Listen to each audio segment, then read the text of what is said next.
Капуста тұстайын деп тұрмын. Ол үшін орташа осындай капуста, бір сәбіз, дөмелек қара бұрыш, 1-2 лавр жапырағы, тұз міндетті түрде, 2 ас қасықтай тұз саламын. Аздап қана суын шығарып, езгілеп аламын. Сәбізді араластырамыз. Осындай ыдысқа саламыз. Салғанда басып отырамыз. Үстіне тарелканы жауып, банка қойып қоямын. Бөлме температурасында ұстаймыз. 1 тәулік уақыт өтті. Қазір капустаның жағдайын көріп жіберейік. Ағаш оқтаумен астың жақтан ауасын шығаруым керек.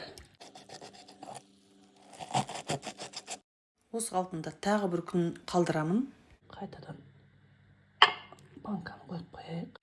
Алған еке капустаны көріп жіберейік. Бүгін 3-ші күн. Тұздалып дайын болып қалды. Бүгін енді салқын жерге шығарып қоямын. Капустаны суынан сығып алдым. Тұздалған қияр, картошка, горох тұрған.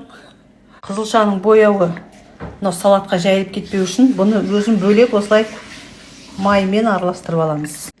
Шамалы ғана тұз қосамын және қара бұрыш. Винегрет дайын. Асымыз дәмді болсын.